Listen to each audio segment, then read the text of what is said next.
take care of the earth.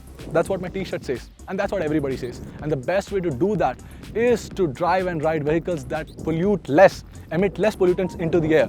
But does that have to do while sacrificing the style and excitement and adventure of riding a bike or a car for that matter? Ultraviolette begs to differ, and they have launched the SuperStreet at a starting price of 2.99 lakhs ex-showroom and 3.99 lakh for the top variant. But what has changed? Because in flesh, it looks exactly as the F77 Mark II, but a closer eye to the details will reveal that this is a different bike. Now, what all has changed? I'm here to tell you all of that. But before I start the video, I'm going to ask you to subscribe to the channel, click the bell icon to stay updated to all the videos that we do. Welcome to Overdrive, ladies and gentlemen, and this is the SuperStreet.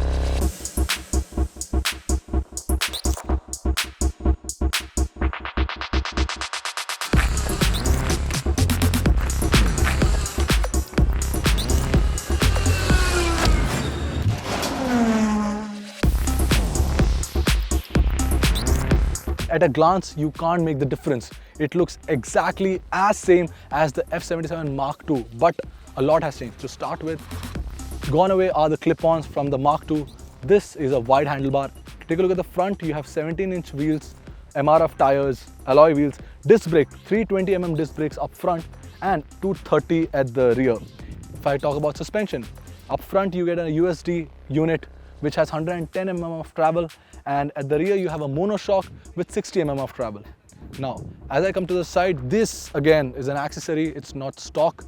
These are tank grips, you can buy them after you bought the bike. When it comes to the seating, you have a split seat setup.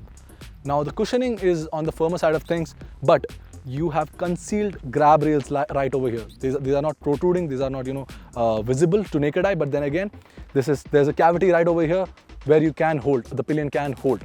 Now I am around 5 feet 9 inches tall, 10 inches tall, and this is how I look when I sit on the bike. As you can see, there is a proximity alert as well. If I touch it, a notification goes to the rider, the owner of the bike. Apart from that, there's an alarm system which makes it a point that people around you will know that you have touched the bike and it's not yours. But apart from that, the quality of the switch gear is also nice. You get an adjustable brake lever right over here for the brakes. Of course, there's no clutch because it's an electric bike. You have a kill switch right over here, and you have handlebar raisers as well. But apart from that, there is a side stand indicator as well, and the bike will not propel further if that is engaged, and it also tells you that the side stand has been deployed. Now when it comes to mirrors, the stock units are actually nice, they look quite sexy, but the field of vision was something that I had a problem with. I kept nudging it for the perfect measurement so that I could see more of what is behind, but it kind of kept showing me my arms and my shoulders. Now when it comes to weight, like I said, I am around 5 feet 9 inches tall. This is 207 kilos. The addition of the clamps and the handlebar raisers has bumped the weight a little bit, but it's negligible, not worth mentioning. But when it comes to the TFT display, this has also been changed. This one is a little more oriented towards the rider, which means the glare of the sun does not affect much. Actually, you can change the brightness as well. You can just toggle from the menu. You can just go back and go to the settings. You can manually change the display of the brightness, which is actually quite nice. I do not have any problem reading the whereabouts and the information relayed on the TFT. It has around 3 traction modes: rain, road and sport. But not just that, it has 9 levels of region which can be toggled on the go, which is quite nice. But apart from that, the TFT has 2 themes: radar and parallax. You can toggle between the two, which one of your liking. I like parallax better than the radar.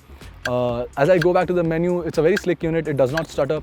I had no problem in browsing the menu from the TFT screen. It also has navigation and Bluetooth tethering as well. Apart from that, you can also tether it to your phone via the app, which will give you more control of and more data of how you've been riding and where all it has been gone. And it also has a theft and tow alert, to name a few. Now, since I've covered all of that, it's time to get to riding this one. Let's go.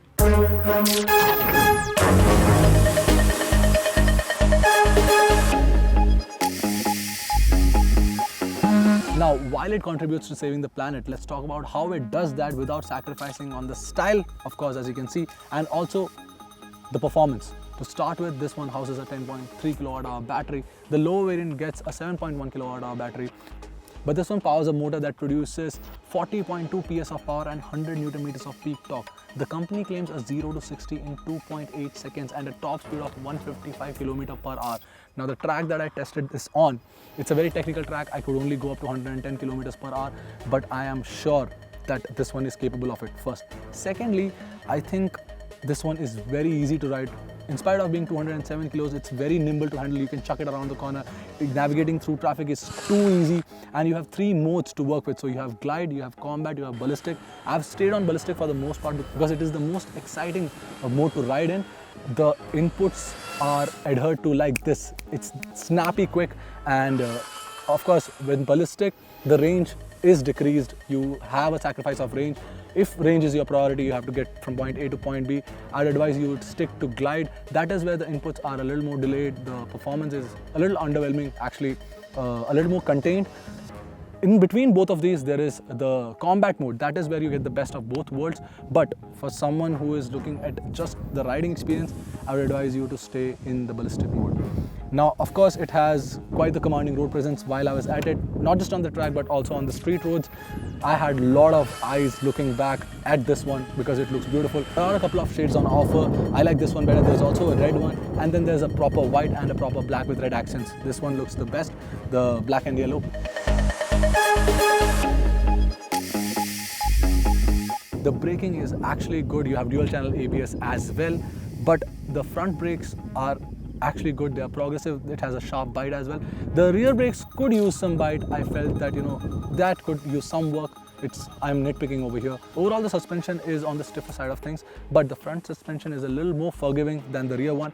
But where it gets a little more tricky is that with the rear suspension being stiff, the cushioning of the seats are also stiff. So that is where it gets a little bone jarring when you throw it off potholes or broken tarmac, when you ride it off uneven tarmac. That is where it gets to you because your back will take all the bumps, and it kind of makes it a point that you feel all of that. So there was nowhere in time where I was in need of power or for instant torque.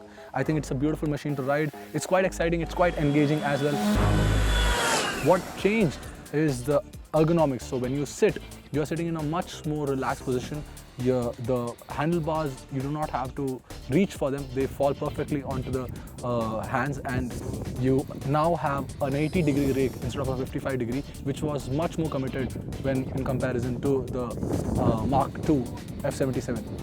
This one gives a little more room to play with, and that actually translates to less fatigue which is endured by you when you're riding.